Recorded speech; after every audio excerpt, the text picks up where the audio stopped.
Welcome, dear friend, to a quiet moment of rest. Thank you for joining me this evening as we embark on a gentle journey together, designed to guide you into the calm depths of slumber. Before we begin, make sure you're in a safe and comfortable space, somewhere you can close your eyes and let go of the day's worries. As you settle in, allow your breathing to slow and soften. Notice how each breath brings with it a wave of calm, gently flowing from your head to your toes. Imagine a soft, warm glow surrounding you, like a lullaby in the air, ready to carry you into a peaceful night's sleep. Now, let's step into our story, one soothing word at a time. Chapter 1. Departures and Dreams, Elena. Beaumont clenched her fingers around the train ticket that would carry her to the foothills of a distant mountain range. Leaning against the worn backrest of the train station bench, she glanced up at the departures board. The mechanical flaps clicked and clattered, updating times and tracks with a hypnotic rhythm. For most travelers, the names of cities were mere stations on the way to something else.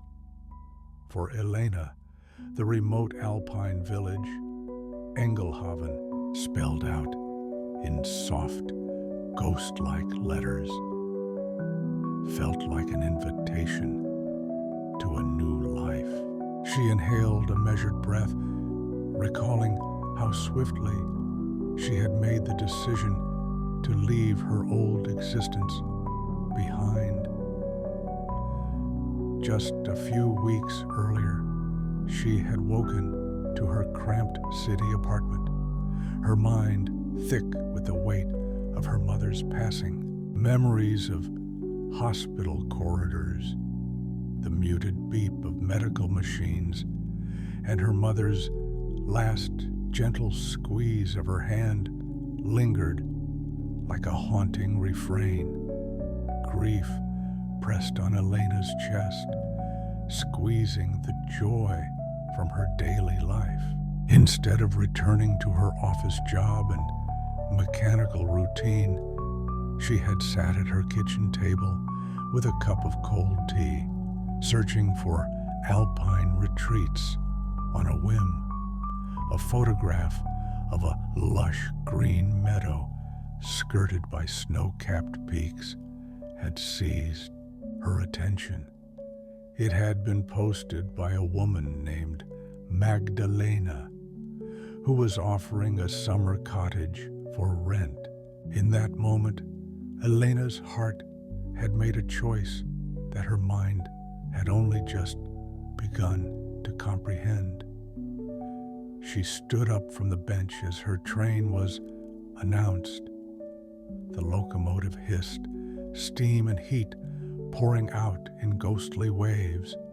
She couldn't help but shiver in anticipation. Stepping inside, she found a seat beside a window. The cityscapes she left behind, concrete towers, buzzing crowds, were soon replaced by rolling farmland. Hours passed. The sky shifted from a pale dawn to a bright midday sun. Her body felt heavy with a mixture of fatigue and relief. To calm her anxious mind, Elena opened a small leather notebook, her mother's old journal, gifted to her before she passed. Within its pages were sketches and half-written poems about nature, glimpses of her mother's free-spirited youth. Elena ran her fingers over her mother's handwriting. She realized how little she truly knew about the woman who had raised her, how the complexities of adulthood had distanced them in the final years. Yet, the tenderness remained, unspoken but alive in her memory. The train slowed at another station. A rush of cold mountain air swept in when the doors slid open, carrying with it a hint of pine and fresh earth. Elena felt a tremor of excitement. She was nearing the Alps. Gazing out, she spotted the first real mountains in the distance, their regal forms jagged against a perfectly blue sky. She took a deep breath, as though testing the clarity of air that would soon become her companion. In the adjacent seat, an older gentleman in a thick woolen sweater turned toward her with a friendly nod. He introduced himself as Heinrich, a local returning from a brief trip to visit family. Elena mentioned her plan to stay in Engelhoven, and his eyes lit up with recognition. Engelhaven, he said in a voice that carried the warmth of a fireplace on a winter's night. A peaceful place. People say that the meadows there have a special healing energy. Perhaps you chose well. They spoke for a few minutes, longer. Heinrich, revealing tidbits of local lore, how the mountains had once been home to legendary spirits, the watchful protectors of travelers. Elena was enchanted. Every word he spoke felt like an affirmation that she was heading in the right direction, as though the universe was gently guiding her. Eventually, Heinrich dozed off, and Elena was left alone with her thoughts. She flipped through her mother's journal again. A line caught her eye. Sometimes you must let the mountain speak to your heart before you understand your own story. It seemed like a direct message, bridging the gap between past and present. Time drifted, and the train eased into a modest station surrounded by pines. The sign said Engelhoven in graceful script. Elena carefully woke Heinrich, bid him farewell, and stepped onto the platform. The crisp air greeted her. Each breath was a small miracle of coolness. Mountains towered in the near distance, and a cluster of wooden buildings lay a short walk away, forming the heart of what she presumed was Engelhoven's main village. Overhead, the sky was that special shade of cobalt that only appears in the high altitudes, with a scattering of feathery clouds lit by the late afternoon sun. Elena felt suddenly lighter, as if she'd shed the weight of her sorrow upon her arrival in this new place. When she closed her eyes for a moment, she could almost sense her mother's presence, guiding her forward. With her suitcase in hand, she walked to the edge of the small station. A single taxi waited. The driver, a woman in a knitted hat, asked if Elena needed a ride. She mentioned she was bound for an old cottage owned by someone named Magdalena. Recognition flickered on the driver's face. Magdalena's place, she repeated. That's about 20 minutes uphill, near the west side of the meadow. Beautiful spot, though quite secluded.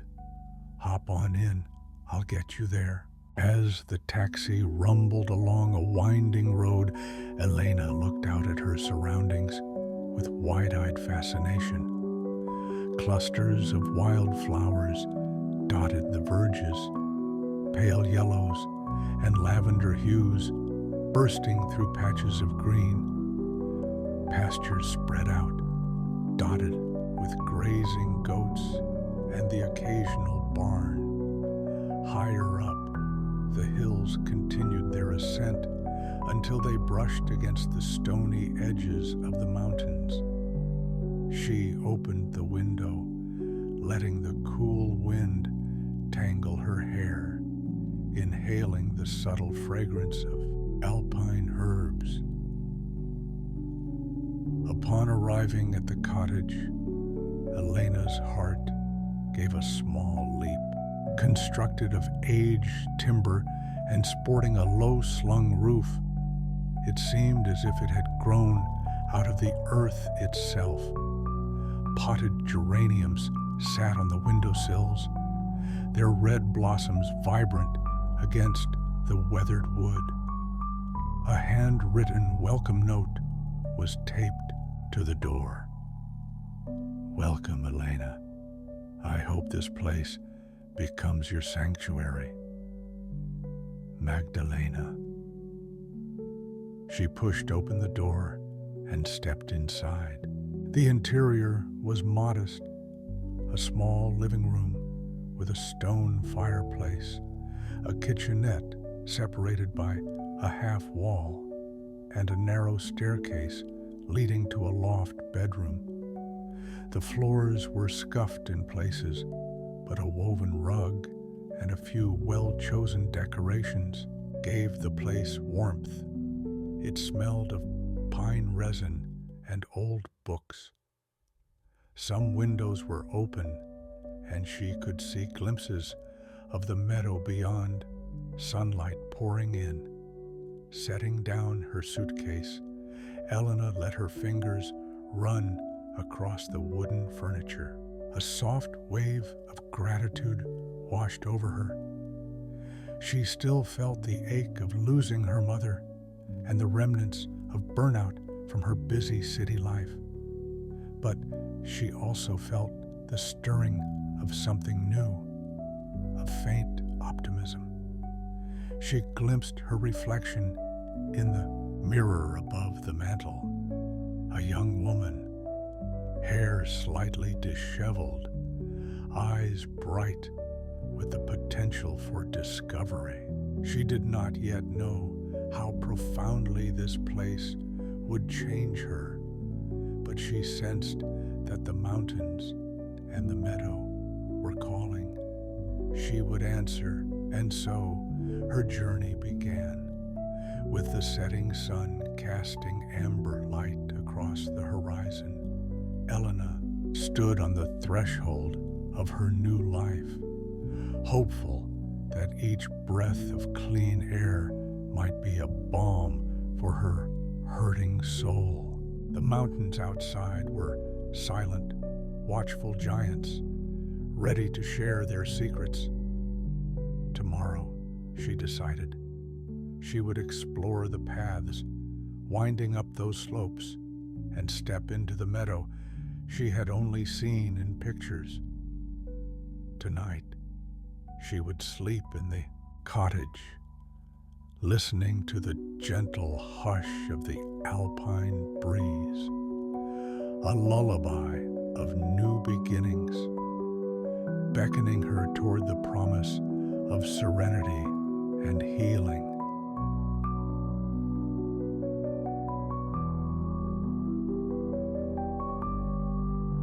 Chapter 2. Whispers of the mountains. Morning light drew delicate lines across the sky when Elena awakened.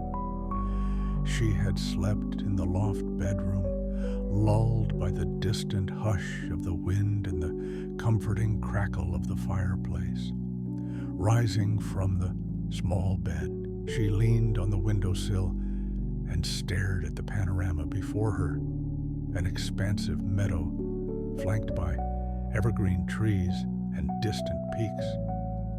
Streaks of gold and pale pink announced sunrise, and dew clung to each blade of grass like tiny crystals. She dressed quickly. Jeans, a warm sweater, sturdy hiking boots, and stepped outside.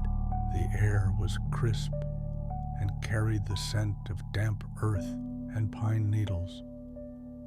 She closed her eyes, breathing deeply as though trying to anchor herself in this new reality. Each breath felt like it traveled deeper into her lungs than usual, energizing her in a way the city's polluted air never could. Her first task was to walk the winding path that circled the property.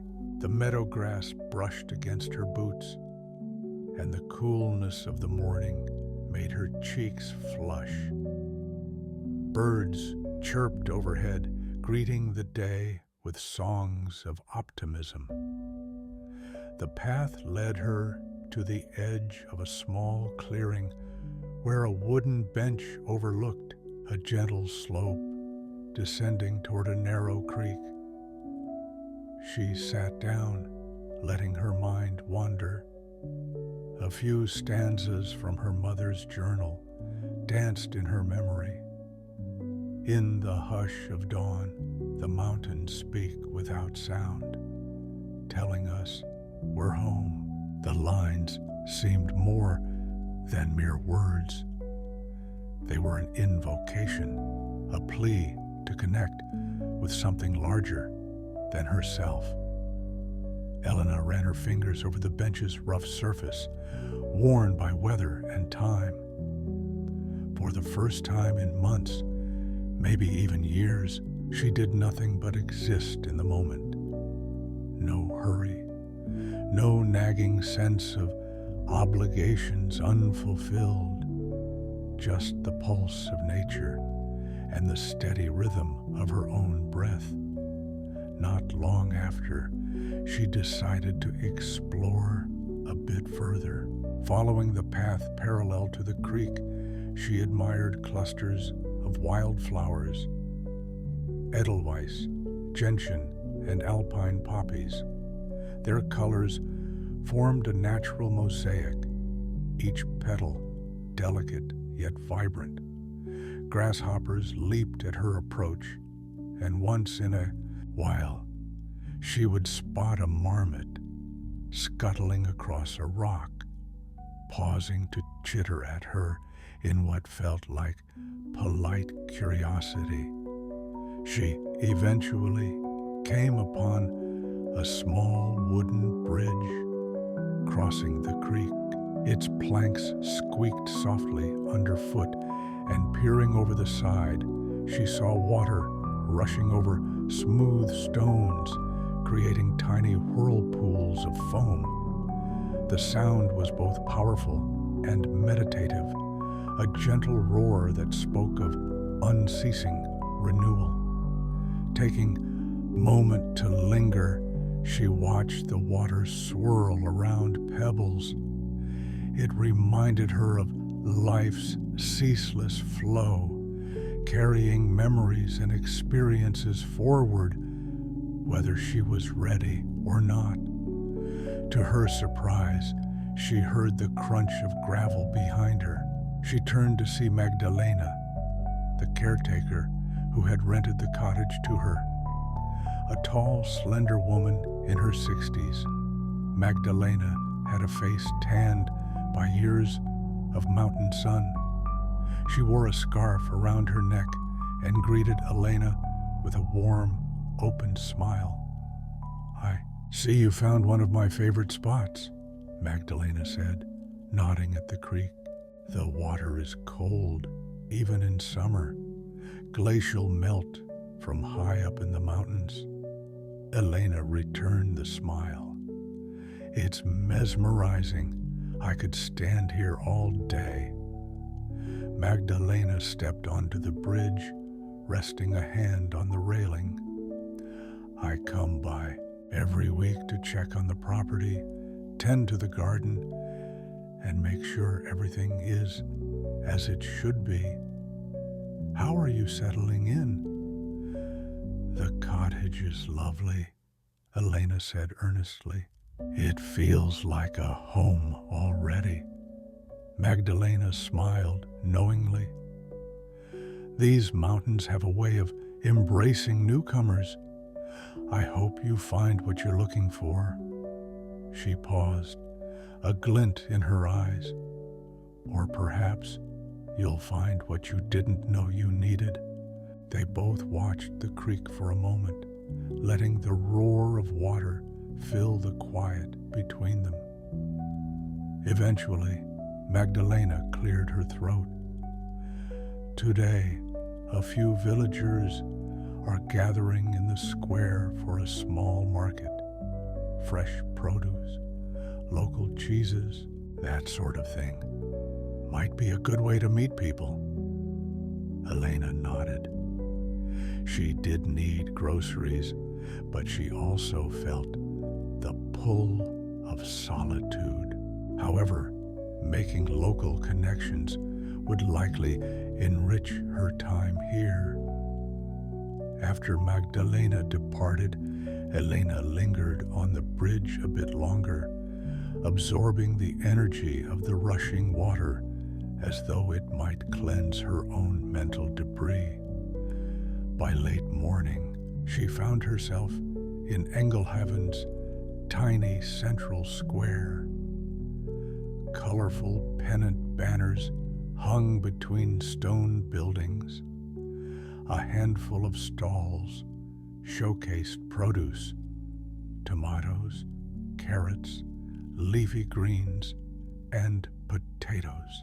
The smell of bread baking wafted from a nearby bakery, and she allowed herself the luxury of indulging in a warm roll. The bakery owner, a jovial woman wearing a flour-dusted apron, chatted with her about the best local hiking trails. Elena moved on to a cheese stall run by a family of farmers who smiled broadly at every passerby. She sampled a tangy goat cheese, earthy in flavor. Another was a sharp Alpine cheese reminiscent of aged cheddar, but with a distinct floral note. She bought a modest supply, imagining simple meals back in the cottage, perhaps bread, cheese, and the wild herbs she might gather from the meadow. Conversations blossomed easily here. The villagers seemed genuinely curious about her. She heard words of welcome, caution about mountain weather changes, and suggestions for scenic overlooks. Occasionally, she caught a few older residents raising their brows at her presence. Outsiders did not often stay an entire season. Still, she felt more warmth than wariness. "Are you here for the solitude or the adventure?" asked one of the cheese vendors, a middle-aged man with a broad grin. "Maybe both," Elena replied. "I needed a break from city life." He nodded, knowingly. "Then you'll find it here, one way or another." Her errands done, Elena strolled through the winding village streets, stopping to admire the architecture. Quaint wooden cottages stood side by side with stone buildings, some dating back centuries. Window boxes overflowed with geraniums and lavender. She realized that even daily life here felt connected to nature, each dwelling seemingly designed to blend harmoniously with its surroundings. Later, she took the main road back toward her cottage. Warm sunlight and the closeness of mountain air enveloped her, lending a sort of tranquil clarity. As she walked, she noticed faint paths branching off into the forest, perhaps leading to other cottages, hidden valleys, or vantage points. Everything about this land whispered invitation and mystery. Returning to the cottage, she placed her market finds in the small refrigerator. The interior was comfortably cool, the wooden beams seeming to exhale the day's warmth in gentle sighs. Before unpacking completely, she stepped outside again, unable to resist the meadow's allure. A short distance away, a slender footpath beckoned her to wander deeper.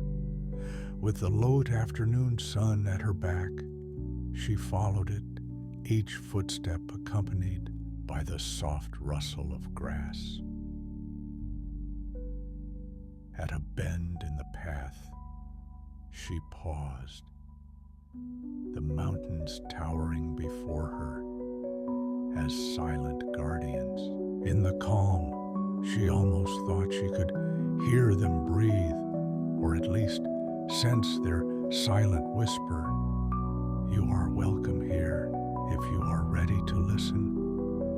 Something glowed within her chest, hope, gratitude, and the tender beginnings of acceptance.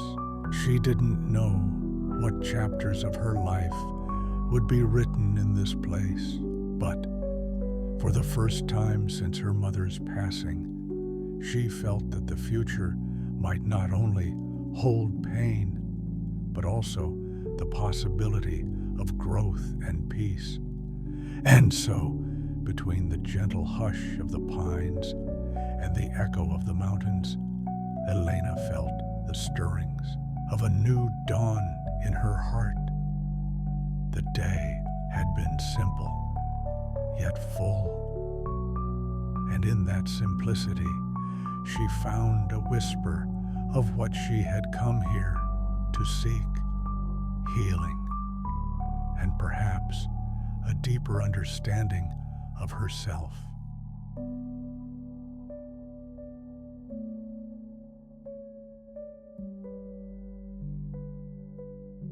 Chapter 3: The Cottage.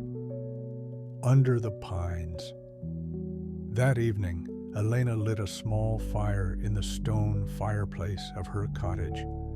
Flames crackled, painting the modest living room walls with dancing orange shadows. She prepared a simple meal: slices of fresh bread, cheese from the market, and a salad tossed with local greens. Sitting cross-legged on the rug, she allowed the warmth of the fire to soothe her, its crackling a gentle chorus filling the silence. Her gaze traveled to a framed photograph on a nearby table, a black and white portrait of a young couple. She had noticed it earlier, but had been too busy settling in to give it much thought. Now, curiosity piqued, she picked it up and studied it. The man wore old-fashioned alpine gear, and the woman had her hair tied in a kerchief. Both appeared content, smiling, with an open meadow and snow-capped peaks behind them. The photograph seemed decades old, the edges worn, and the image slightly faded. She wondered if they were relatives of Magdalena, or perhaps the original owners of the cottage. Part of her hesitated to pry. Another part yearned to know more about the place's history, to weave her own story into the tapestry of those who had come before her. Carefully, she returned the photo to its spot, making a mental note to ask Magdalena about it sometime.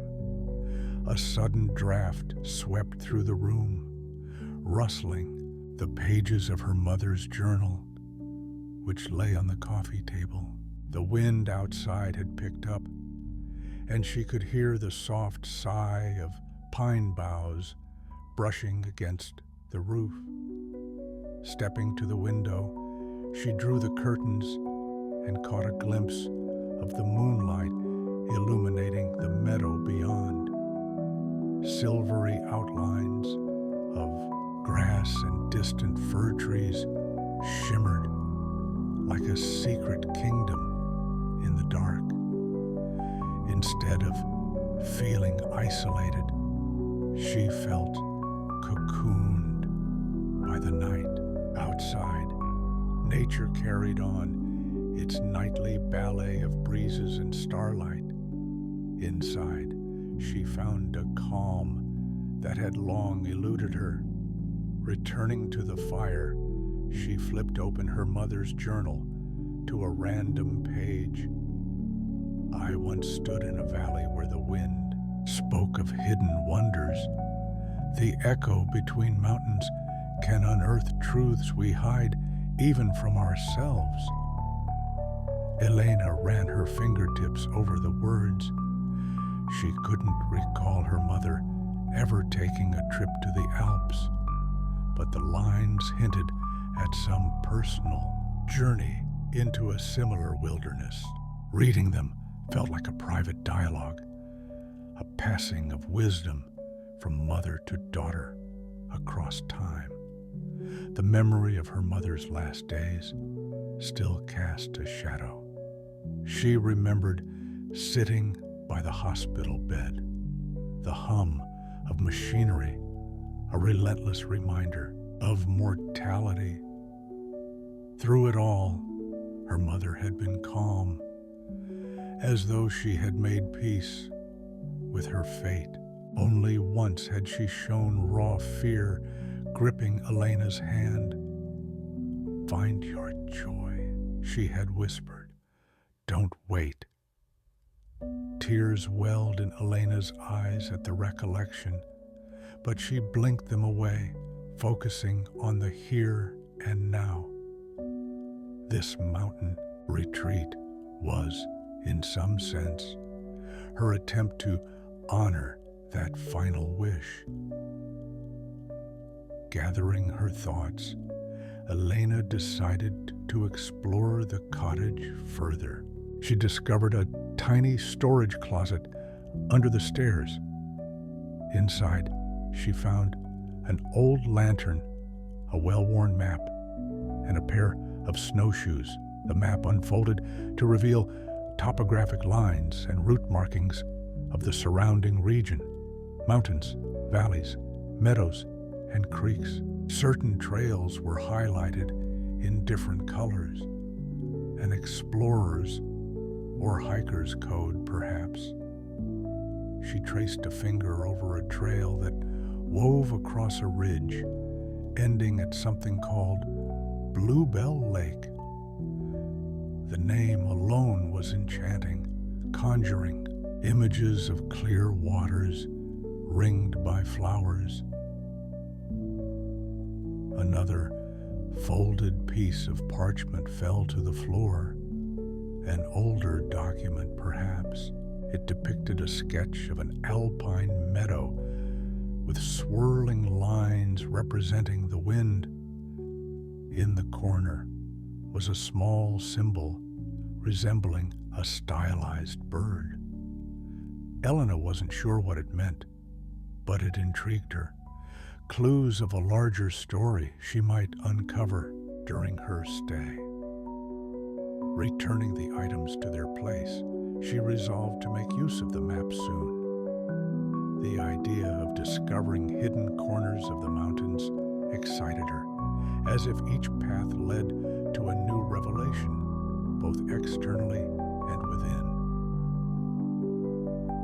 Her evening ended with a cup of herbal tea brewed from dried chamomile and mint she had purchased in the village.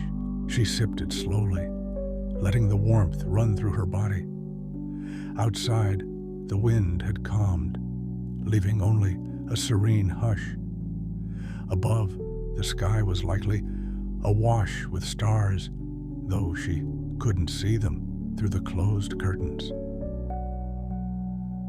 Just before she climbed into bed, she approached the window one last time and parted the curtains a few inches.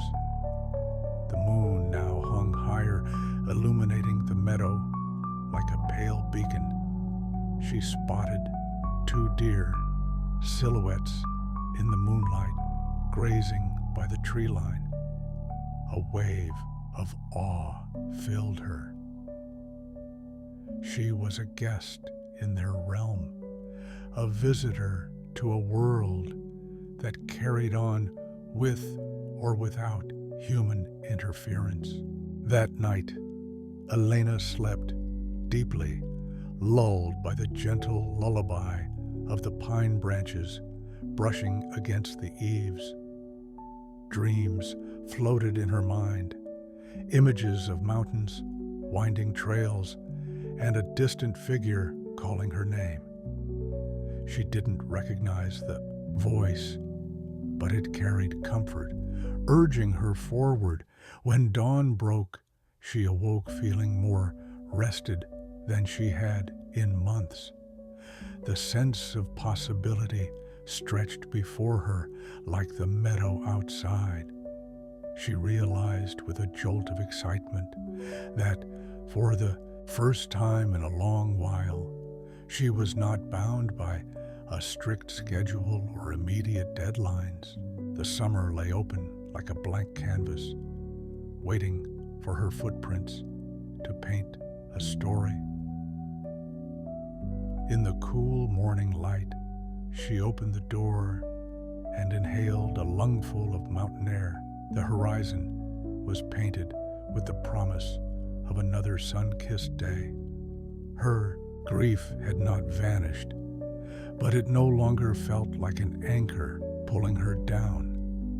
Instead, it felt like a subtle undercurrent, present, but no longer dictating every breath.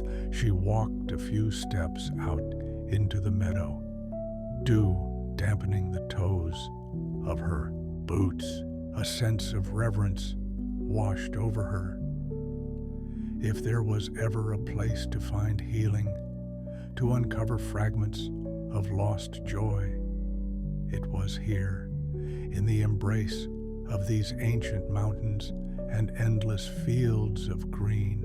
Her next steps would be to venture beyond cottage, to set foot on the winding trails that reached up into the heights.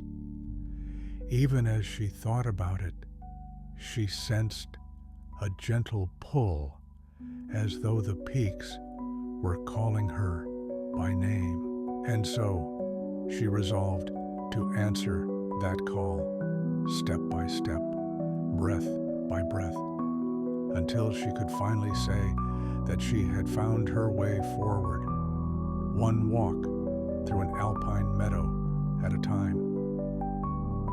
The memory of her mother's last days still cast a shadow. She remembered sitting by the hospital bed, the hum of machinery, a relentless reminder of mortality. Through it all, her mother had been calm, as though she had made peace with her fate.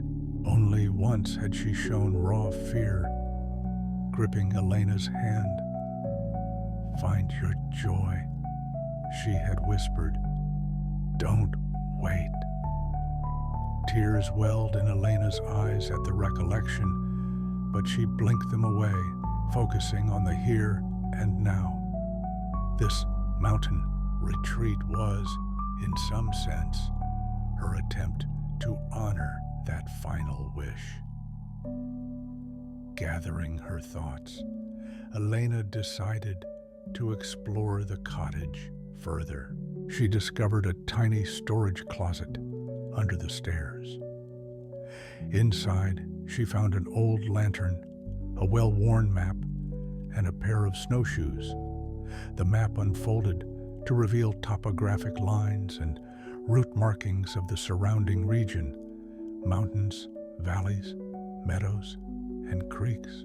Certain trails were highlighted in different colors. An explorer's or hiker's code, perhaps. She traced a finger over a trail that wove across a ridge, ending at something called Bluebell Lake. The name alone was enchanting, conjuring images of clear waters ringed by flowers. Another folded piece of parchment fell to the floor. An older document, perhaps. It depicted a sketch of an alpine meadow with swirling lines representing the wind. In the corner was a small symbol resembling a stylized bird. Elena wasn't sure what it meant, but it intrigued her. Clues of a larger story she might uncover during her stay. Returning the items to their place, she resolved to make use of the map soon. The idea of discovering hidden corners of the mountains excited her, as if each path led to a new revelation, both externally and within. Her evening ended with a cup of herbal tea, brewed from dried chamomile and mint she had purchased in the village. She sipped it slowly, letting the warmth run through her body. Outside, the wind had calmed, leaving only a serene hush. Above, the sky was likely awash with stars, though she couldn't see them through the closed curtains. Just before she climbed into bed, she approached the window one last time and parted the curtains a few inches. The moon now hung higher, illuminating the meadow like a pale beacon. She spotted two deer, silhouettes in the moonlight, grazing by the tree line. A wave of awe filled her. She was a guest in their realm, a visitor to a world that carried on with or without human interference.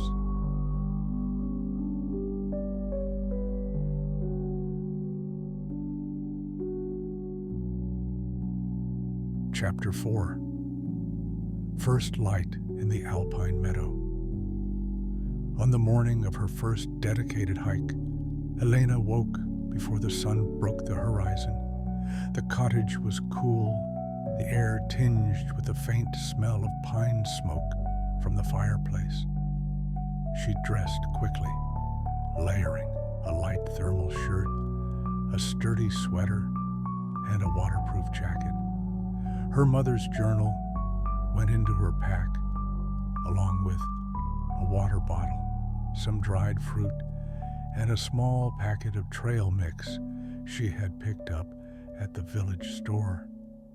The sky outside showed the earliest hint of dawn, a gentle glow that turned the night's deep blue into a delicate gray.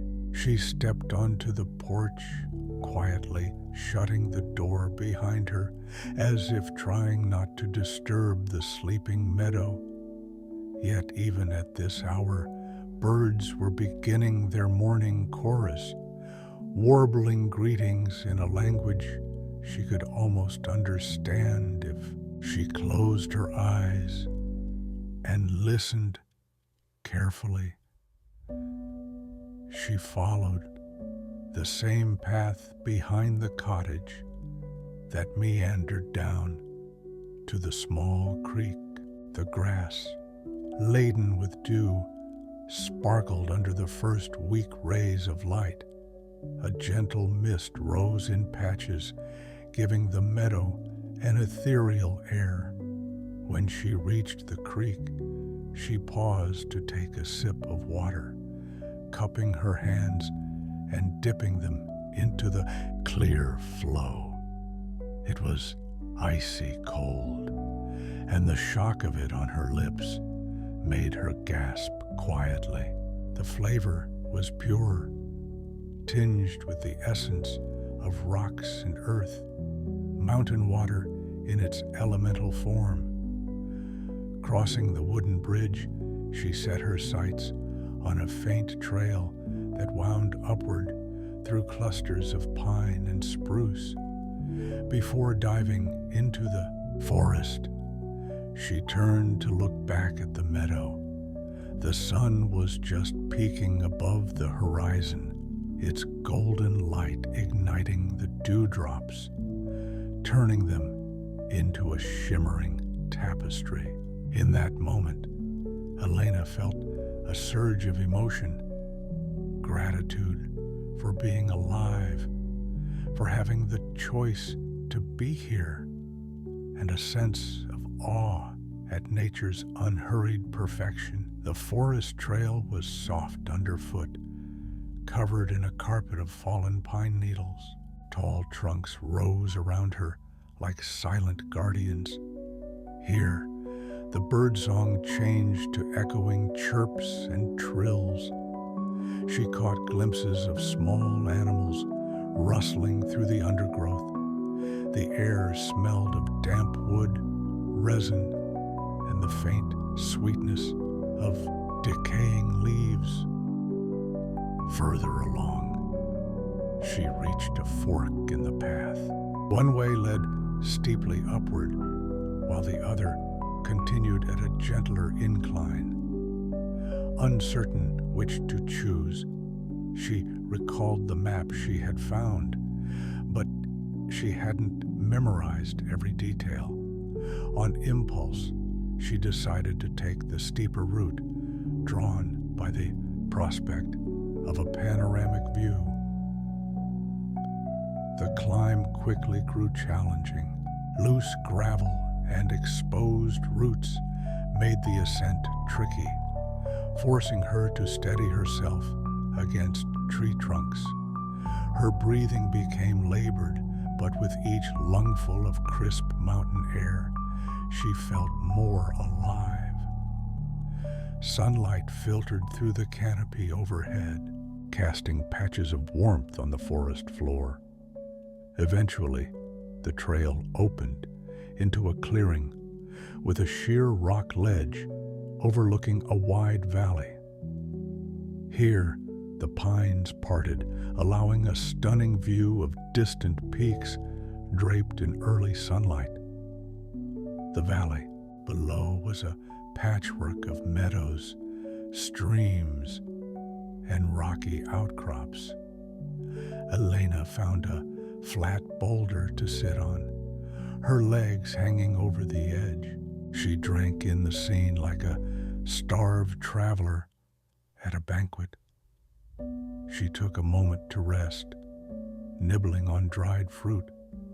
Then she pulled out her mother's journal, flipping it open to a blank page she had reserved for her own reflections. She had thought about starting a separate journal, but something compelled her to continue writing in this one, as if adding her words to her mother's was a symbolic way of staying connected. After a moment's hesitation, she wrote, "First morning hike. The trees whisper secrets, and the valley below glows like an emerald. I feel small here, yet somehow more significant, like a thread in a grand tapestry. Each breath is a gift, and I'm beginning to understand what it means to truly be alive. Thank you, Mom, for leading me here." She closed the journal, pressing it against her chest. A light breeze ruffled her hair, as though in response to her silent prayer. She gazed at the peaks, their ancient ridges reminding her of the passage of millennia. The world was vast, but for now, she inhabited this singular moment of peace. Urging herself onward, she returned the journal to her pack and pressed up the trail. The air thinned as she ascended, but the sense of wonder only increased. The forest gave way to alpine shrubs, stunted pine, and hardy wildflowers clinging to rocky soils. Every few steps, she saw new vistas opening up, hidden valleys, swift streams, and even a herd of mountain goats perched on a crag in the distance. When the trail plateaued, she found herself in another meadow, this one perched high on the slope, a near mirror to the one she had left behind. At lower elevation, the grass here was shorter, studded with stones and patches of alpine daisies. She spun slowly, taking in a 360-degree panorama of serrated peaks and endless sky. The wind was stronger here, carrying the faint whistle of distant heights. She closed her eyes, arms slightly outstretched, letting the wind envelop her. If grief was an invisible weight she carried, the wind felt like it was peeling away layer after layer, leaving her raw but freer. Lost in the moment, she nearly missed the sound of footsteps approaching. Turning, she noticed a figure emerging from a bend in the trail. A man, perhaps in his early 30s, with a pack slung over his shoulder and trekking poles in hand. He wore sturdy hiking boots and a broad-brimmed hat. Upon seeing Elena, he nodded politely, but said nothing at first. She sensed a certain kinship, two strangers who had wandered to this same spot for reasons only they understood. He finally spoke, voice tinged with a local accent. "Beautiful morning, isn't it?" She nodded. "It really is. I wasn't expecting another person up here so early." He smiled faintly. "I'm up here often. My name's Tobias. I'm a mountain guide from the next village over. Sometimes I come this way to see if any travelers need help, or just to enjoy the sunrise myself." Elena introduced herself, explaining she was staying in Engelhaven for the summer. Tobias gave her once over, his gaze lingering on her boots and the gear she carried. "You're well prepared, but if you plan to go further up, watch out for the scree fields. They can be treacherous. Let me know if you ever need a guide."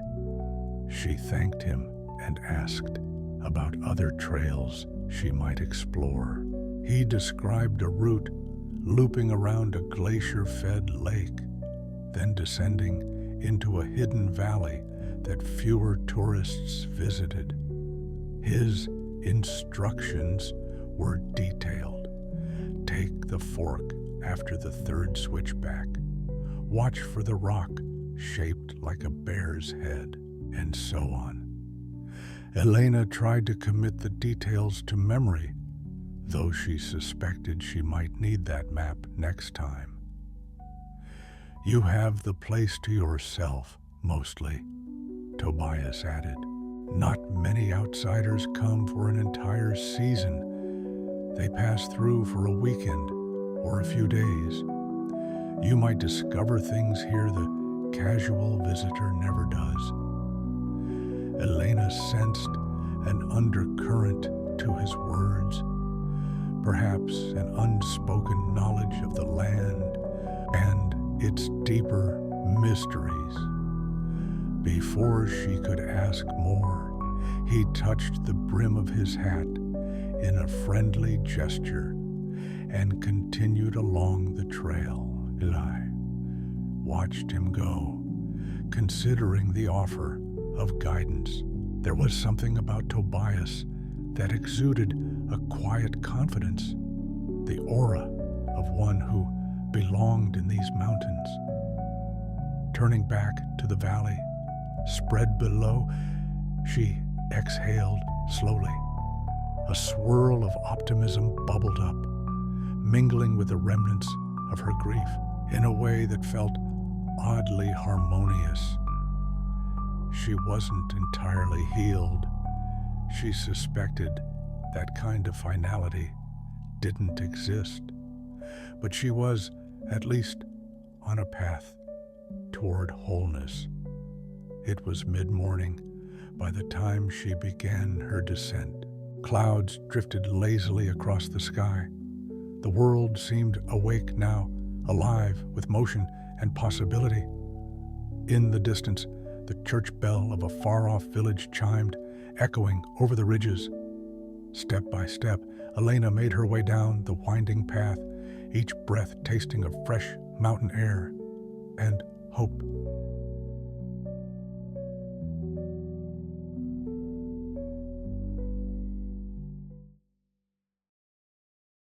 Chapter 5. Village Encounters, approx 1,050 words. Returning to the cottage in the early afternoon, Elena felt a pleasant fatigue settling in her muscles. She set her pack down, quickly changed into more comfortable shoes, and decided to walk into Engelhoven for lunch. The morning's exertion had fueled her appetite, and she recalled passing by a small cafe that smelled of pastries and coffee. The village was livelier than the previous day, possibly because it was a weekend. Children laughed and chased each other around the central fountain, which gurgled cheerily. A trio of elderly women sat on a bench, knitting and chatting. Farmers drove carts laden with hay, occasionally tipping their hats to passers-by. The atmosphere was simultaneously quaint and vibrant, a tapestry of ordinary life woven against the majestic backdrop of the Alps. Approaching the cafe, Elena spotted an empty table by the window. She slid into a wooden chair, the sun warming her face through the glass. A friendly waiter soon approached, a teenage boy with a shy smile. She ordered a hearty vegetable soup and a latte, eager to replenish her energy. As she waited, she studied the cafe's interior. Photographs of the surrounding mountains adorned the walls, each capturing a different season. Snow-blanketed slopes in winter, wildflower-strewn fields in summer, fiery autumn leaves. Handwritten notes in various languages were pinned to a corkboard, testimonies from travelers praising the hospitality and the view. Elena made a mental note to add her own before she left. Her soup arrived, steaming and fragrant. She took a spoonful, carrots, potatoes, onions, and perhaps a hint of sage. It reminded her of home-cooked meals, comforting and simple. The latte was equally satisfying, its foam dusted with cinnamon. She felt renewed, every cell in her body buzzing with contentment.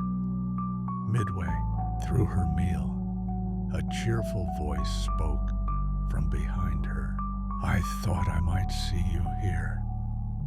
She turned to find Magdalena, a straw shopping basket on her arm.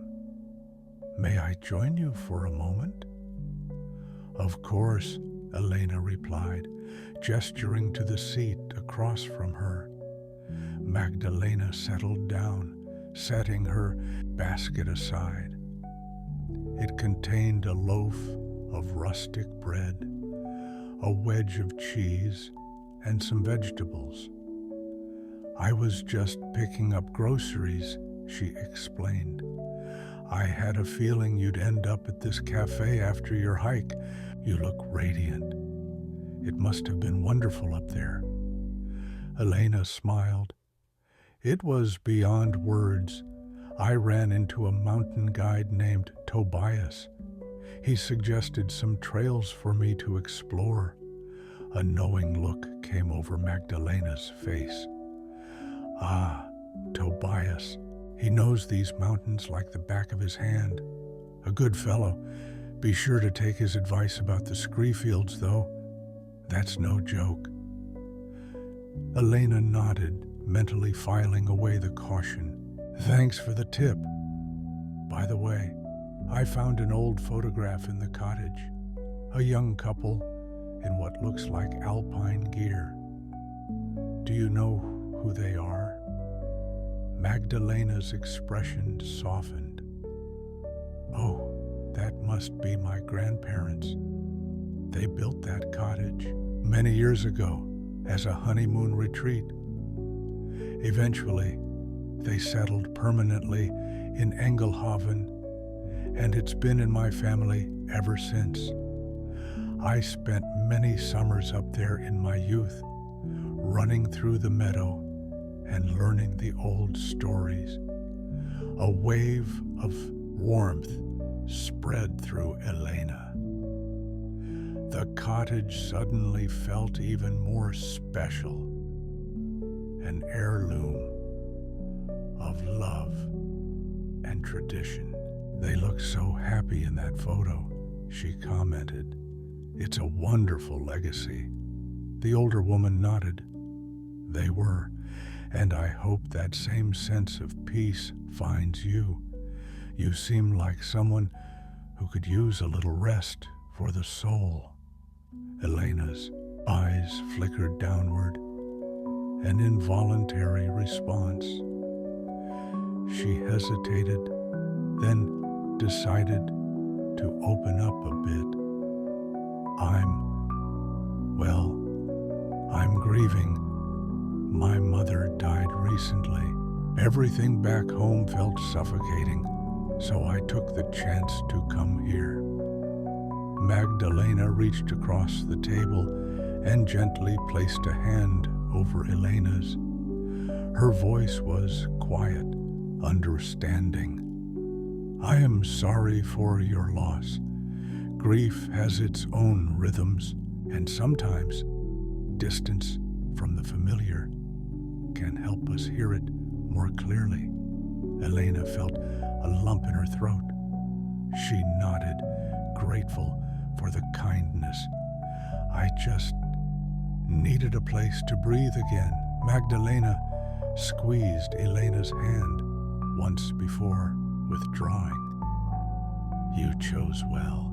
These mountains have a way of helping us see things from a higher vantage point, both literally and metaphorically. They spoke a bit more about practical matters, local events, the best times to gather certain wild herbs, and tips for dealing with sudden weather changes. Elena listened eagerly, soaking in the knowledge. By the time Magdalena rose to leave, Elena felt like she'd gained both a mentor and a friend. After finishing her lunch, Elena left the cafe. She strolled through the square, stopping by a small bookstore. Inside, the aroma of dusty pages and old paper reminded her of rainy days spent reading as a child. The proprietor, a bespectacled man, welcomed her warmly. She browsed the stacks, picking up a guidebook on Alpine flora and fauna, and another on local legends and folklore. The latter promised to reveal tales of mystical creatures believed to roam the high peaks and hidden glens. She paused at a shelf marked Local Authors. A slim volume caught her eye. Reflections on the Mountain's Heart. The author's name was Anna Muller, and the cover featured a simple line drawing of a mountain range and a solitary flower. Curiosity piqued. Elena flipped through a few pages, finding it filled with poems and short musings about nature, solitude, and the healing power of wilderness. She decided to buy it, imagining it might echo her own experiences. Stepping back outside, she noticed that the sun had reached its zenith, bathing the square in golden light. The lively bustle continued, and she realized how seamlessly she had begun to feel part of the village's rhythm. There was an unspoken sense of belonging. Though she was a newcomer, the warmth of the people and the mountain air seemed to welcome her without reservation. On her return walk, as she detoured through a part of the village she hadn't explored yet, tiny cottages with flower-lined windows stood along a narrow cobblestone street. She glimpsed a small chapel at the end of the lane, its stone walls covered in ivy. The door was ajar, revealing rows of simple wooden pews inside. Her footsteps echoed softly on the threshold, but she didn't enter, somehow feeling this was a place reserved for those seeking quiet contemplation. She made a note to return on another day when she felt more ready for deeper introspection. Eventually, Elena made it back to her own cottage.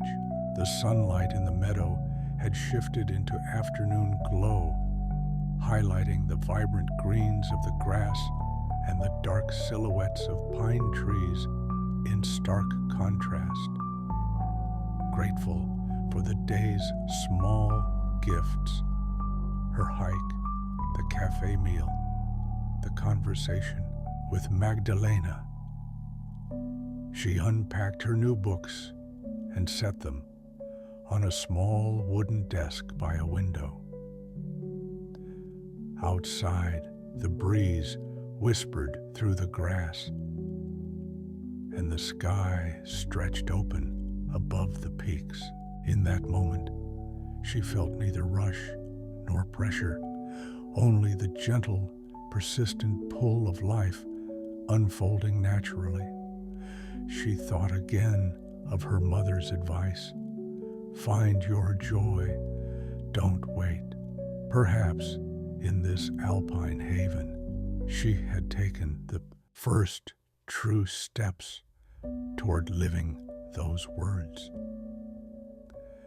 Though many uncertainties lay ahead, for now, she was content.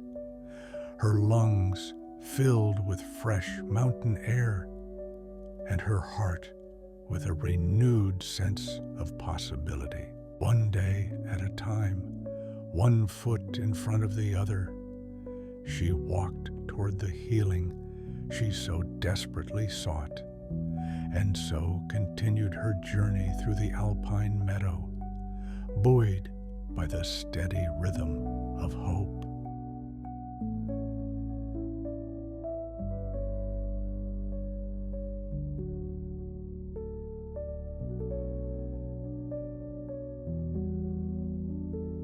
Chapter 6. Echoes on the Wind. The following morning, Elena woke to sunlight spilling across the loft bedroom's wooden floor.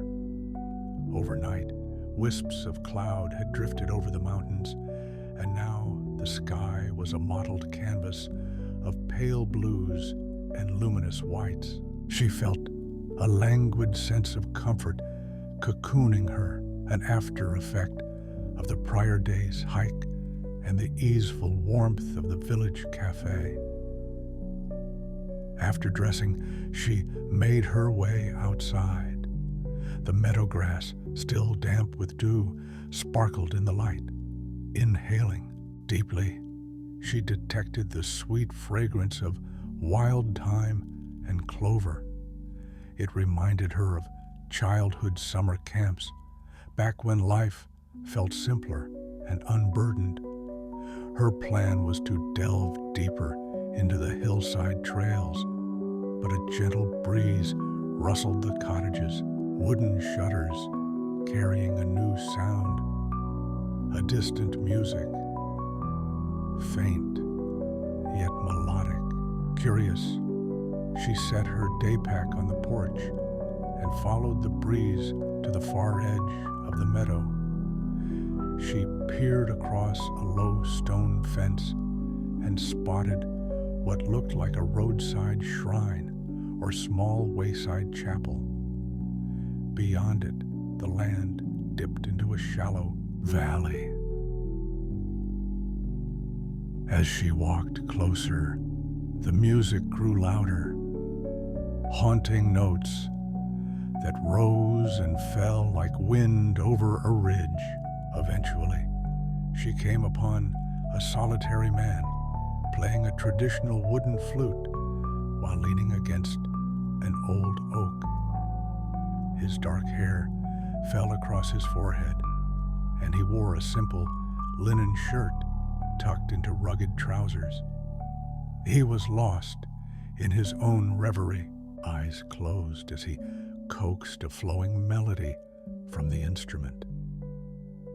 Elena hesitated, uncertain if she should interrupt, but the man sensed her presence and opened his eyes. He paused his playing, lowering the flute to his side. "Good morning," he said quietly, a trace of shyness in his gaze. "Good morning," Elena replied, stepping forward. "I'm sorry, I didn't mean to intrude." The music was beautiful. He offered a small smile, though his posture remained reserved. "I come here sometimes to practice. The wind across the valley adds an echo." He gestured to the long sweep of land that sloped away from them, a natural amphitheater in a way. She nodded, struck by the poetry of it. It sounded magical from across the meadow. He introduced himself as Emile, a local craftsman who made instruments from locally sourced wood. He asked if she was a visitor, and she explained her situation, that she had rented Magdalena's cottage and intended to stay through the summer. His face brightened. "You've chosen a good time. The mountains are especially alive in late spring and early summer, though each season has its wonder. Are you a musician too?" Elena shook her head. "No, but I wish I could be. My mother played piano when I was young, but I never stuck with lessons." Emile shrugged, a gentle motion. "Everyone has music within them in some form or another. You just have to find the right instrument, or maybe just the right moment." They chatted for a while longer. He told her how he carved flutes and violins in his small workshop near the village's edge, working with pine, spruce, and occasionally rare woods that drifted downriver after storms. In turn, Elena shared her experiences of exploring the trails, her chance encounters with the villagers, and her budding friendship with Magdalena. Before parting, Emile lifted his flute and played a short, lilting tune, something bright and hopeful. The notes seemed to dance on the breeze. In that moment, Elena felt the reality of her new life, settle more firmly. She was here, among gentle souls and awe-inspiring nature, and each day brought a fresh discovery. "Thank you for the music," she said, voice soft with gratitude. He inclined his head politely. "Thank you for listening." With that, she headed back up the trail, the melody lingering in her mind. Like a comforting echo, once out of sight, she paused to gaze upon the valley and the distant mountains. The flute's notes seemed to have woven themselves into the air, as if nature itself had joined in a duet of wind and woodwind. She returned to the cottage, eager to retrieve her day pack. She felt as though the mountains were calling again, but this time with the memory of Emil's music echoing in her thoughts. There was a rhythm to this land, a gentle cadence that encouraged her to slow down, breathe, and truly listen. Within the hour, she was on a winding path that led toward the ridges above Engelhaven. Overhead, hawks circled lazily on warm thermals. Each step brought a crunch of gravel and a whiff of resin from the towering pines. She caught herself humming a fragment of Emil's tune, smiling at how naturally it now flowed from her lips. She climbed higher, crossing small wooden footbridges and skirting mossy boulders.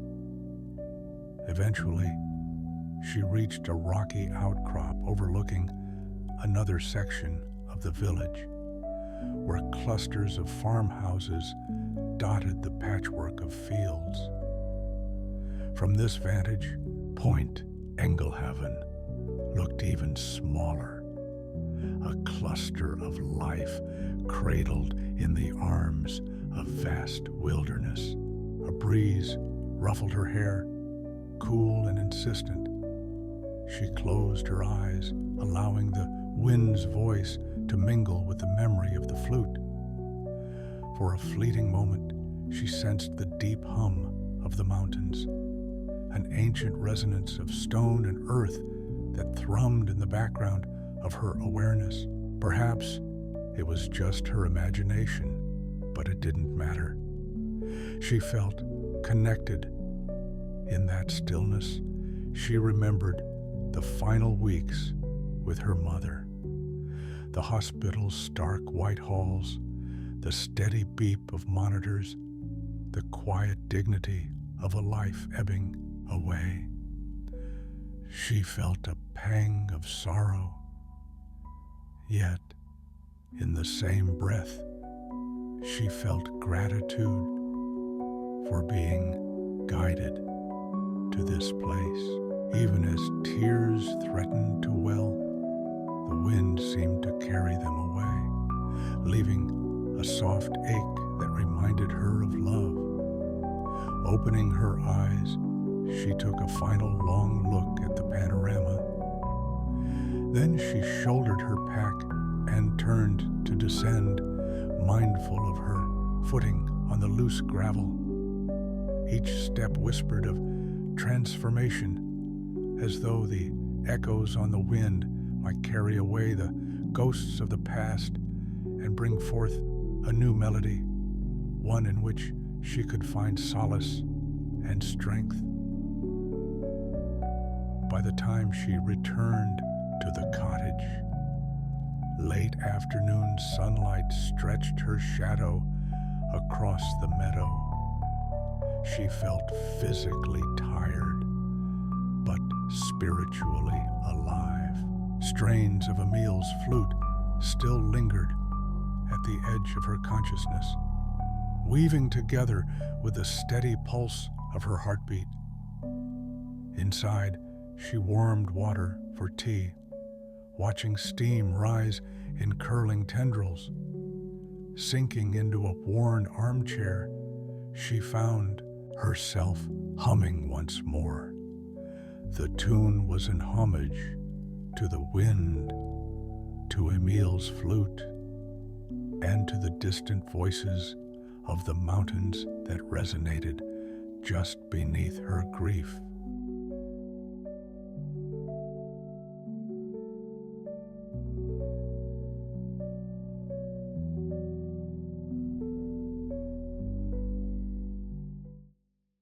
Chapter 7. A Chance Meeting with the Mountain Guide. A week slipped by in a gentle rhythm, each day bringing Elena a mix of quiet contemplation in the meadow and exploratory hikes. One early morning, while waiting in the village bakery for her order of fresh bread and pastries, she felt a tap on her shoulder. She turned to see Tobias, the mountain guide, smiling in that reserved, amiable way he had. "Elena, right?" he asked, voice blending with the lively chatter of villagers around them. "Yes," she confirmed. "It's good to see you again." He tilted his head toward the door, suggesting they step outside to talk without the noise of the bakery.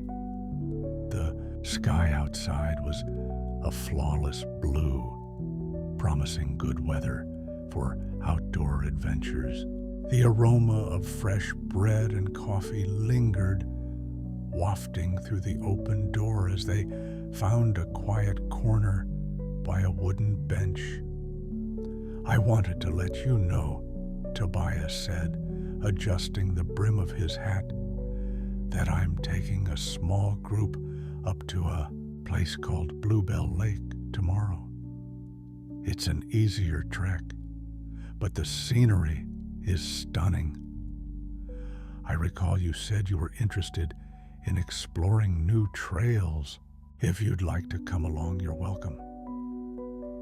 Elena's heart leapt at the suggestion. The name Bluebell Lake had caught her attention weeks earlier when she found that map in the cottage.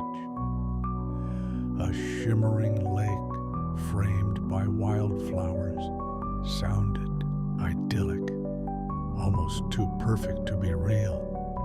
She nodded eagerly. "I'd love to join. What time should I meet you?" "We'll leave from the village square around 7 in the morning. Bring sturdy boots and a rain jacket just in case." He gave a quick, warm smile. "We'll take it slow, so don't worry if some in the group aren't experienced hikers." Later that evening, Elena prepared her gear with meticulous care. She packed a light lunch, water, a jacket, and her mother's journal. Sleep came in fits. The excitement of seeing Bluebell Lake stoking her anticipation. She imagined glassy waters reflecting jagged peaks, fringed by nodding flowers in shades of azure and lavender. True to her plan, she arrived in the village square just before 7. Tobias was there, chatting with 3 other hikers, a couple in their 40s, wearing matching hiking pants, and a younger woman who seemed shy and kept checking her phone. Elena introduced herself, feeling a wave of relief that she wasn't the only newcomer. Tobias quickly established a friendly rapport, making sure everyone had the right equipment and understood the route. Then they set off, leaving the cobblestone streets behind as they followed a narrow trail leading north. The early morning light was soft, the birds engaged in an exuberant symphony overhead. As they walked, Tobias shared bits of local lore. He pointed to a cluster of rock spires and recounted how villagers once believed mountain spirits shaped those stones to mark safe passages. He gestured toward a set of footprints in the mud, likely a deer or maybe a chamois that had wandered lower than usual. Elena was impressed by his wealth of knowledge and his calm, methodical way of guiding. Every so often, he'd pause for the group to take in a viewpoint or to sip water. The forest thickened as they climbed, conifers forming a fragrant canopy. Occasionally, patches of sunlight broke through, illuminating swaths of moss like emerald carpets. After about 2 hours, they emerged from the forest into a high-elevation meadow filled with nodding wildflowers. A crystal-clear stream snaked through the grass, shimmering under the brightening sky. Tobias announced they were close to Bluebell Lake. They pressed on, crossing the meadow and skirting a boulder-strewn ridge. When the lake finally came into view, Elena's breath caught in her throat. It was indeed a polished mirror set in the rugged embrace of the mountains. The surface reflected the surrounding peaks and a scattering of cotton-like clouds drifting overhead. Dainty, bell-shaped flowers in a shade of pale blue clustered along the banks, giving the lake its name. The group oohed and awed, cameras clicking and phones snapping photos. Elena stood transfixed, feeling the hush of reverence that often accompanies places of natural beauty. She'd discovered a rock near the water's edge, its surface flat and inviting. Taking a seat, she let her fingers trail through the cool water. Tobias approached, glancing down at her. "Beautiful, isn't it?" She nodded, speechless for a moment. Then, quietly, she replied, "I've seen photographs of places like this, but never thought I'd see it in person. Thank you for guiding us here." He settled on a neighboring rock. "It never gets old for me, even after all these years." They sat in companionable silence, watching the sunlight dance on the ripples. The other hikers explored the shoreline, their laughter echoing softly across the water. Birds skimmed the lake's surface, hunting for insects in the shimmering shallows. Elena took out her mother's journal and scribbled a few lines, trying to capture the moment's essence. She wrote of the stillness, the soft breath of wind across the lake, the azure petals of the flowers that seemed to whisper secrets of the mountains. She felt a tug of melancholy, wishing her mother could share this view. Yet she also sensed gratitude for the intangible way her mother's spirit seemed to guide her still. After lunch, Tobias suggested they walk around the lake.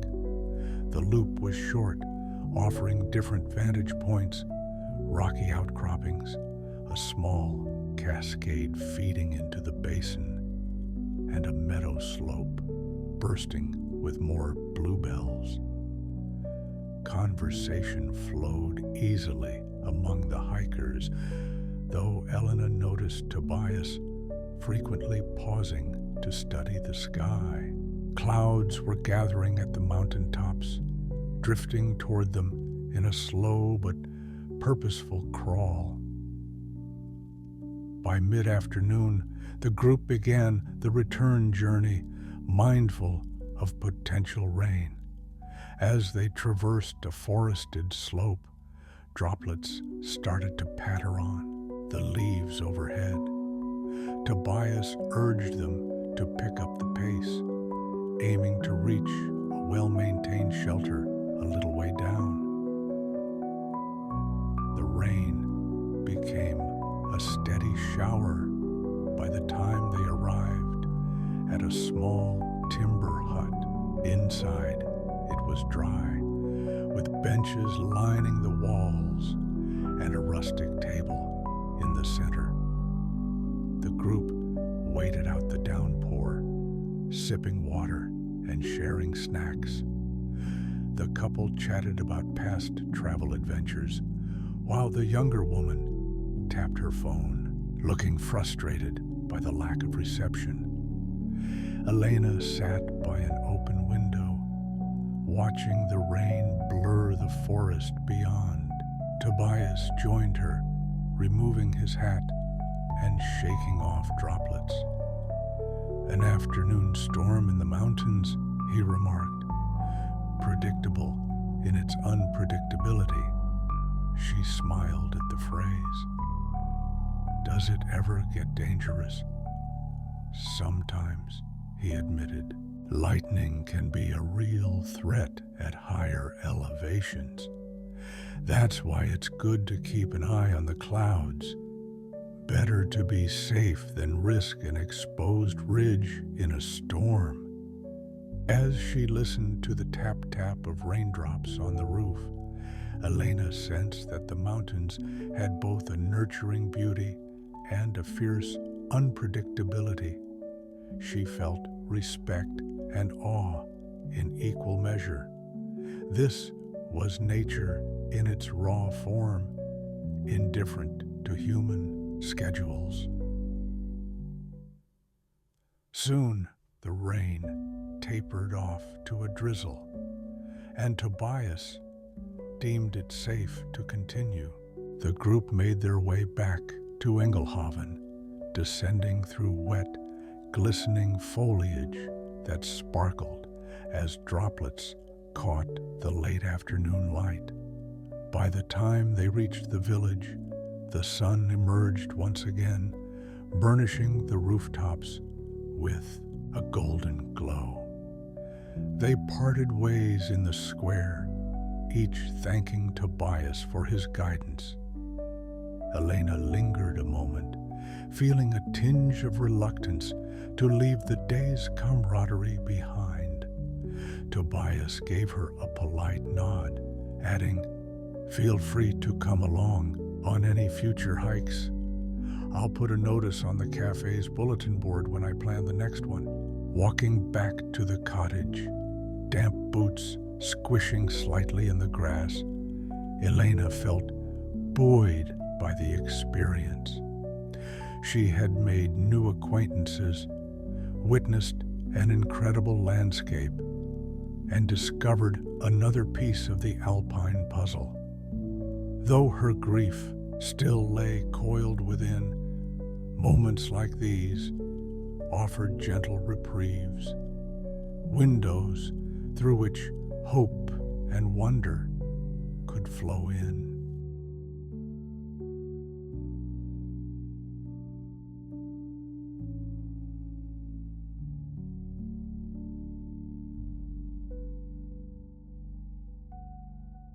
Chapter 8. Star-filled skies. Night in the Alps had its own allure. One evening, a few days after the Bluebell Lake trek, Elena ventured outside after midnight, unable to sleep. She had noticed the sky was unusually clear, not even a wisp of cloud to obscure the stars. The moon had not yet risen, which meant the heavens would be especially vivid. She slipped on a light jacket against the cool air and made her way to the meadow's highest point, a gentle rise that offered a view of both Engelhaven's distant lights and the dark silhouettes of the peaks. The grass rustled softly against her legs, and the wind carried a faint scent of wild mint. Reaching the top, she spread a small blanket and lay down, eyes fixed on the cosmic tapestry overhead. Countless stars shimmered, forming constellations she recognized: Orion, Ursa Major, Cassiopeia, and many she did not. From horizon to horizon, the sky was a black velvet cloth sprinkled with diamond-like points of light. She had never seen such clarity before. The Milky Way arced across the sky, a pale river of stardust. Gazing into its depths felt like peering into eternity, a humbling reminder of how vast the universe truly was. Yet, instead of feeling small or insignificant, Elena felt curiously at peace. The stars were infinite, yes, but their collective glow was comforting, a silent choir in the night. A shooting star blazed across the darkness. She caught her breath, instinctively making a wish, though she couldn't articulate it in words. Maybe it was for healing, for clarity, for a path forward that honored her mother's memory. Or maybe it was just for a moment of continued wonder. Night air was chilly, and she hugged her jacket closer. Her gaze wandered to the contours of the surrounding peaks, which loomed like gentle giants, backlit by the starlight. She thought of the old tales villagers had mentioned: spirits in the mountains, guardians of hidden valleys, echoes on the wind. In this hush, it was easy to believe. She thought of her mother again, remembering a childhood birthday when they had driven outside the city to stargaze. Her mother had pointed out constellations, weaving myths from ancient Greece into bedtime stories. She had been so animated, her voice alive with curiosity. That memory sparked a wistful smile. Time passed unnoticed. Her teeth began to chatter slightly. So she decided to head back. Gathering the blanket, she walked slowly, reluctant to abandon the night's magic. The meadow's dew-drenched grass sparkled faintly with reflected starlight. A low owl hoot echoed from the far trees, a solitary note of the nocturnal symphony. Back inside the cottage, she brewed a cup of chamomile tea to warm herself. As she sipped, she jotted a quick entry in the journal. Tonight, the heavens were an endless tapestry of light. I felt small and infinite at once, held by the starlight and the memory of my mother's stories. The mountains stood guard, silent witnesses to all that is and was. I whispered a thank you to them, unsure if they heard, but it felt right. Finished writing, she crawled into bed. The stargazing had released a quiet contentment within her, and she let the memory of that celestial panorama accompany her into sleep. Over the following nights, she repeated this stargazing ritual whenever the clouds parted.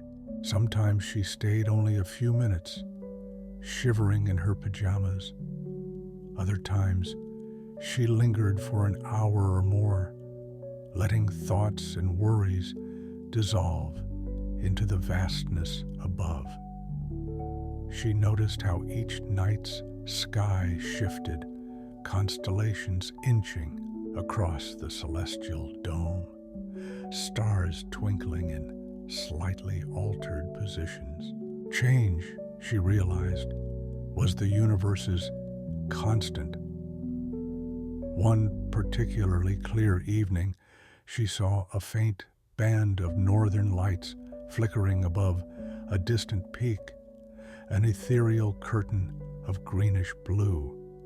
Though not as bright as in far northern latitudes, it was enough to leave her speechless.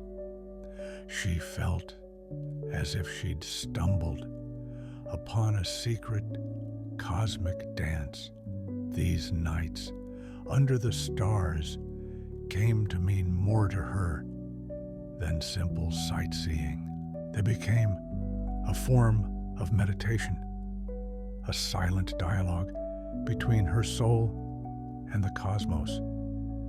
Her grief softened each time she let the immensity of the night sky wash over her. Somewhere in that radiant expanse, she found gentle reassurance that life goes on, that the world is vast, and that in the grand sweep of things, even heartbreak finds its place and purpose.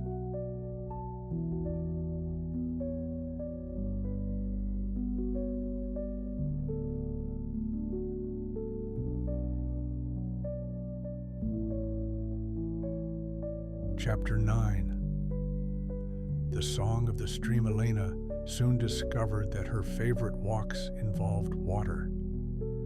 Beyond the creek near the cottage, she found other streams fed by glaciers and hidden springs. Their constant chatter, bubbling, gurgling, splashing, soothed her as if nature was humming a lullaby. One day, she followed a small tributary deeper into the woods. The sunlight filtered through the branches in scattered beams, highlighting drifting specks of dust and pollen. The stream was slender but swift, carving a path through mossy rocks and fallen logs.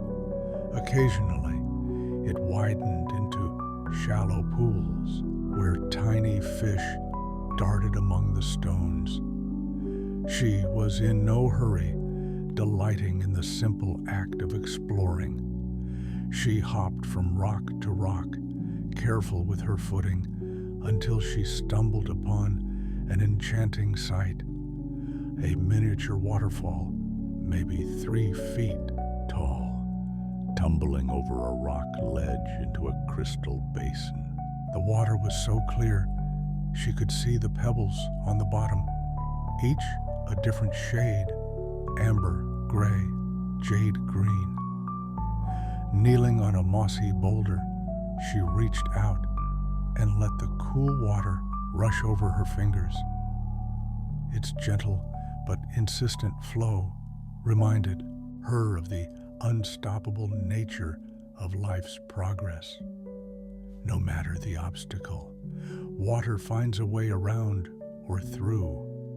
The continuous murmur of the stream mesmerized her. She closed her eyes, focusing on the sound as if it were a sacred chant. Each ripple and splash contributed to the whole, forming a natural symphony. A wave of calm washed over her, dissolving the subtle anxieties that still clung to her heart. In her peripheral vision, she noticed a dark shape slip past in the water. A small trout, perhaps. Intrigued, she watched as the fish navigated the currents, slipping easily around rocks. It vanished in a flicker of silver. Elena felt a brief surge of childish wonder. Out of habit, she pulled out her mother's journal to capture a few lines about this hidden waterfall. As she wrote, a faint rustle in the undergrowth behind her made her freeze. She turned her head slowly, expecting maybe a fox or a wild rabbit. To her surprise, it was Emile, the flute maker, standing at the edge of the clearing. He smiled sheepishly, as though caught intruding on a private moment. I heard the sound of water and thought I'd explore.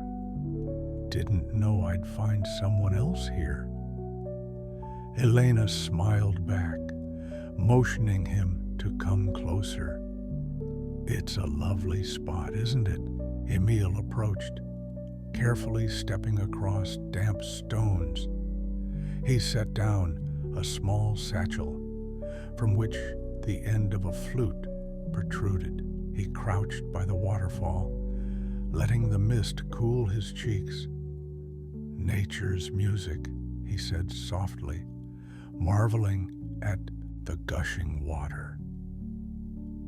She told him how she'd stumbled upon this place, following the stream out of pure curiosity.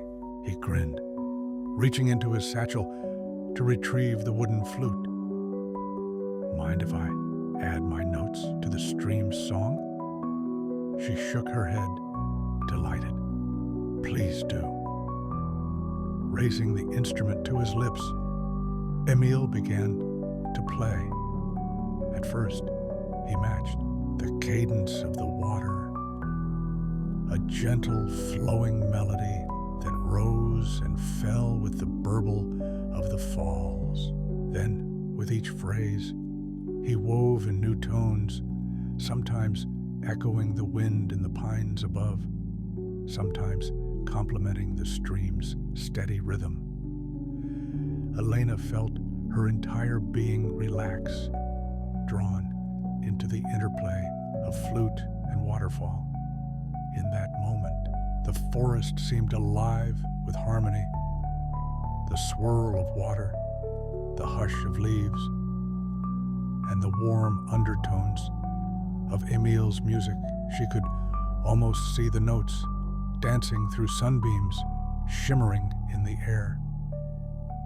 When the music ended, a hush followed, broken only by the water's continued rush. Emile lowered the flute. A duet with nature, he said, a subtle smile playing at his lips. She clapped softly, genuinely moved by the spontaneous performance. That was incredible. He rested the flute in his lap. You know, sometimes I feel the land composes most of the music. I just translate it for human ears. They chatted for a few more minutes, sharing small details of their lives. Emile had grown up near Engelhoven, raised by grandparents who valued craftsmanship and the old ways of living close to nature. Elena spoke of city life, her mother's influence, and how the mountains were slowly reshaping her perspective. Before long, the afternoon light grew warmer, and they realized the day was slipping away. Emile tucked his flute back into the satchel. Would you like to walk back together?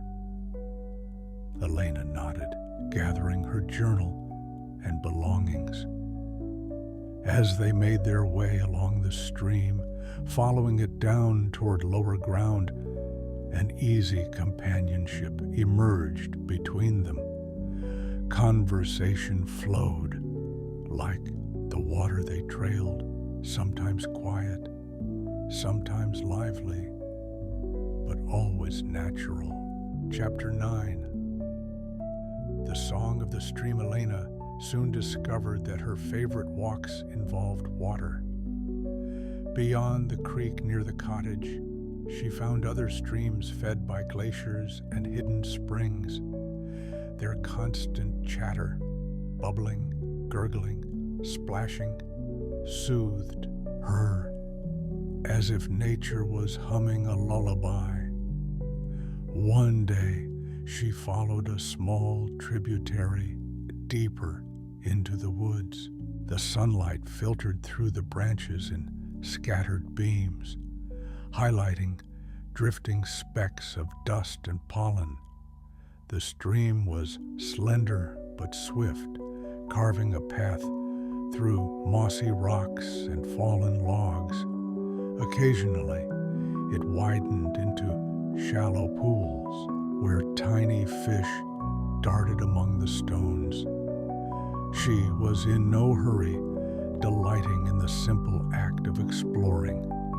She hopped from rock to rock, careful with her footing, until she stumbled upon an enchanting sight, a miniature waterfall, maybe 3 feet tall, tumbling over a rock ledge into a crystal basin. The water was so clear she could see the pebbles on the bottom, each a different shade: amber, gray, jade green. Kneeling on a mossy boulder, she reached out and let the cool water rush over her fingers. Its gentle but insistent flow reminded her of the unstoppable nature of life's progress. No matter the obstacle, water finds a way around or through. The continuous murmur of the stream mesmerized her. She closed her eyes, focusing on the sound as if it were a sacred chant. Each ripple and splash contributed to the whole, forming a natural symphony. A wave of calm washed over her, dissolving the subtle anxieties that still clung to her heart. In her peripheral vision, she noticed a dark shape slip past in the water. A small trout, perhaps. Intrigued, she watched as the fish navigated the currents, slipping easily around rocks. It vanished in a flicker of silver. Elena felt a brief surge of childish wonder. Out of habit, she pulled out her mother's journal to capture a few lines about this hidden waterfall. As she wrote, a faint rustle in the undergrowth behind her made her freeze. She turned her head slowly, expecting maybe a fox or a wild rabbit. To her surprise, it was Emile, the flute maker, standing at the edge of the clearing.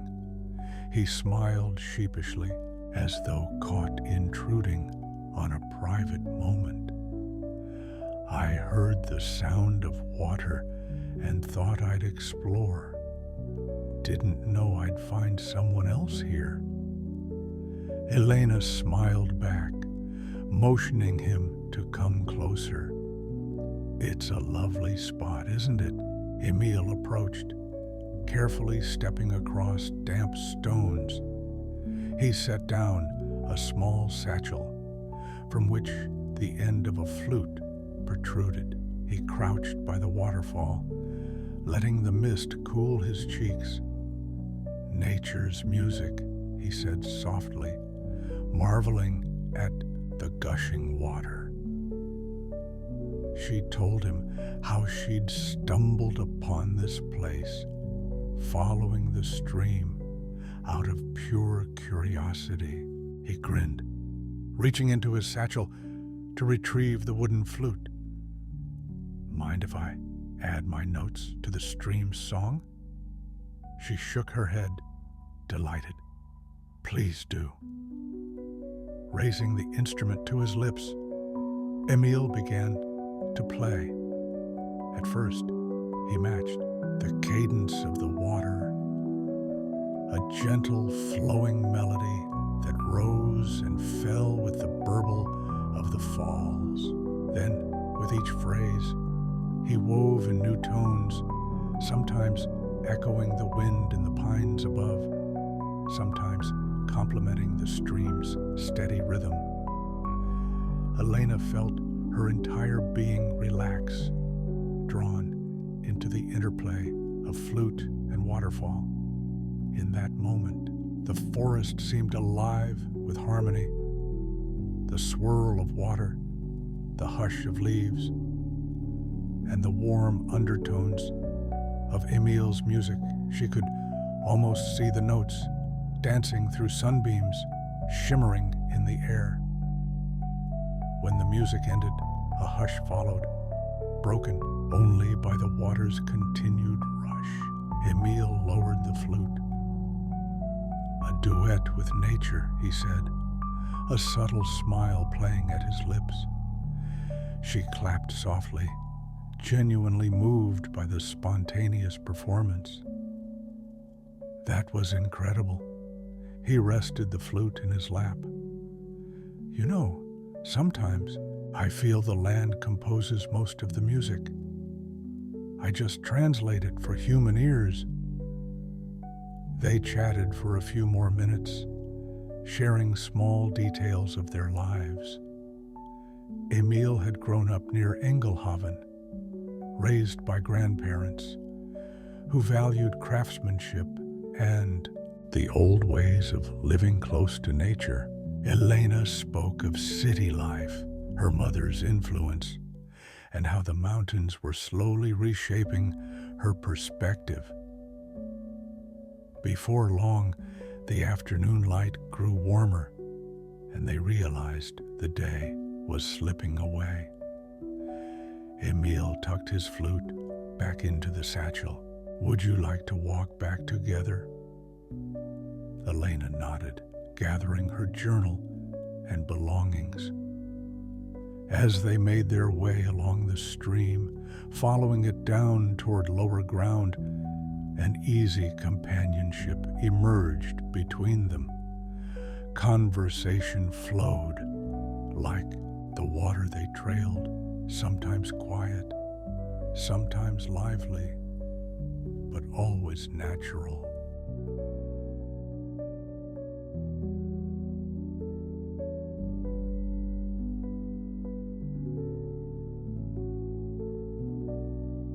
Chapter 10. Reminders of Home Over. The next week, Elena's life settled into a comforting pattern. Mornings were often spent exploring new trails or revisiting favorite spots near the stream. Afternoons might find her in the village square, chatting with locals or reading in the quaint little bookstore. Evenings brought cozy meals at the cottage, or sometimes at the cafe, where she'd often see familiar faces. One day, while browsing the produce stalls, she heard a distant rumble of an approaching vehicle. A delivery truck trundled into the square, its sides emblazoned with the logo of a shipping company. To her surprise, it stopped in front of the post office, and the driver hopped out with a handful of packages. She hadn't expected to receive anything, but a short while later, the postmaster waved her over. "Elena Beaumont?" he asked, pronouncing her name in a delightfully accented way. "That's me," she replied, stepping forward. He handed her a medium-sized parcel. "This arrived for you today." She examined the return address. It was from Alice, her closest friend back in the city. Curiosity fluttered through her. Thanking the postmaster, she clutched the package to her chest and headed home. At the cottage, she carefully opened it. Inside, she found a letter on top of a few wrapped items. The letter read, "Hey El, I hope you're doing okay up there in the mountains. We miss you here, but I'm so glad you took this time for yourself. I gathered a few things you might like. Some photos, a scarf your mother left at my place once, and a little something to remind you of home. Call me when you can. I want all the details of your adventure. Love, Alice. Tears prickled at Elena's eyes. Alice had been her rock through the funeral, the job resignation, everything. She gently lifted out the items. A soft blue scarf, her mother's favorite color. A small photo album with snapshots of their college days. And finally, a sealed envelope labeled, "In case you need a laugh." Opening the envelope, she found a card featuring a silly pun about goats. Inside, Alice had written, "They've goat to let you in with open arms because you're unstoppable, my dear." Elena couldn't help but chuckle through her tears. Alice's humor was unwavering. The scarf felt like a tender ghost of her mother's presence. She brought it to her face, inhaling faint traces of a perfume she remembered from childhood. The memories flooded back in a bittersweet rush. Her mother brushing Elena's hair, baking chocolate chip cookies, singing lullabies off-key. She decided to take the scarf with her on a walk. Wrapping it around her neck, she ventured into the meadow. The day was bright, the sun warm but not scorching. She found herself following a familiar route, eventually arriving at the creek's wooden bridge. There she paused, leaning against the railing as water swirled below. A gentle breeze tugged at the scarf, as if inviting her to share its story with the wind. She loosened it, letting it flutter slightly. Closing her eyes, she whispered a silent gratitude to her mother and to Alice, who had known exactly how to bridge the gap between the life she'd left behind and this new chapter she was writing. But not the distance. She noticed a figure approaching. Her heart skipped a beat. She recognized Tobias's broad-brimmed hat. He seemed to be scouting the creek's condition, perhaps evaluating water levels for an upcoming trek. Spotting Elena, he raised a hand in greeting. "Afternoon," he said, stopping beside her. "Everything all right?" Elena nodded, tucking a stray hair behind her ear. "Yes, just thinking about home." "Ah," Tobias said, resting a hand on the railing. "Homesickness can hit unexpectedly, even in a beautiful place like this." She exhaled, appreciating his understanding. "A friend sent me a package with some things from my old life. It made me realize how far away that world feels now. And yet, it's also still a part of me." Tobias studied her expression, then spoke gently. "We carry our histories everywhere we go. They shape us, but they don't have to imprison us. If this place is helping you heal, maybe it's building a bridge between who you were and who you're becoming." Elena considered his words. "That's what I'm hoping," she said softly. They spent a few moments listening to the water. Tobias broke the silence by asking if she planned to attend the upcoming village festival, a seasonal celebration featuring music, dancing, and local crafts. It was less than a week away. She'd heard whispers about the festival, but hadn't decided. "I'm not much of a dancer," she admitted. Tobias shrugged with a kind smile. "It's not just dancing. It's a time when everyone gathers to celebrate the land's bounty and the turning of seasons. You might enjoy the music and the food."